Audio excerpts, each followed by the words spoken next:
I'm Derrick Hall, President and CEO of the Arizona Diamondbacks. I've now been here. This will be my 10th season coming up. Before that, spent about 12 seasons with the LA Dodgers. Have enjoyed a life and a profession in Major League Baseball, and I am a cancer survivor, prostate cancer.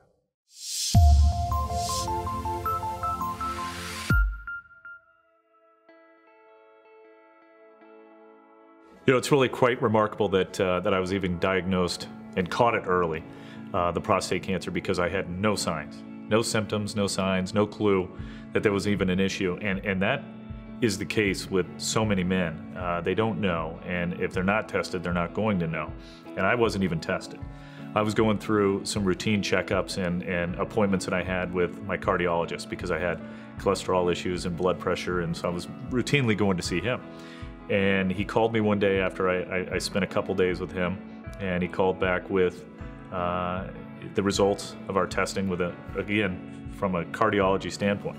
And he called up and said, blood pressure looks great, you know, your cholesterol's finally under control, here's what I want you to do, we're gonna cut back on this medication, super, I'm about to hang up at work. And he said, wait. He said, I've never done this before.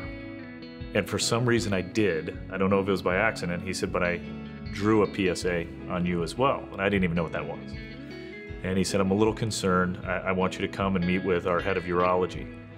And you know, I hung up, confused, a little panicked, quickly went on the internet, as we all do, which can sometimes be dangerous, you know, looking up what a PSA was and what prostate cancer is. And at the time, my father was going through his battle, which he lost with pancreatic cancer, which is a terrible disease as well.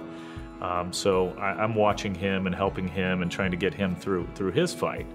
And now it looked like I was going to have a fight of my own. So I went and saw the urologist. The numbers weren't very high, but considering that it should have been at 0 or below 0.01, and it wasn't, they were a little bit concerned.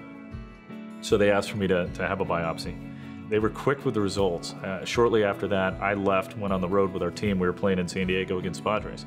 And I'll never forget, I was sitting at breakfast with one of our players. It was actually our closer at the time, JJ Puts.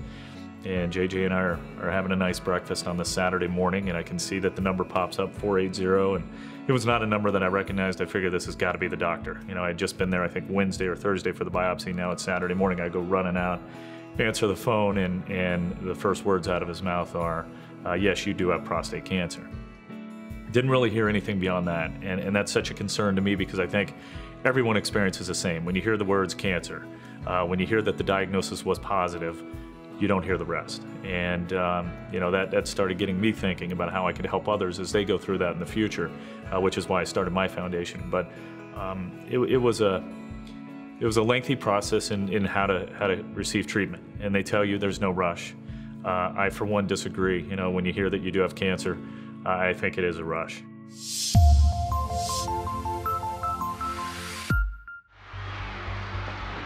On this field, a single decision can change a game.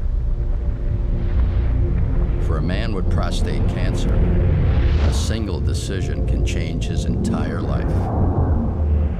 While I chose surgery, a less aggressive approach called active surveillance might be the best choice for you.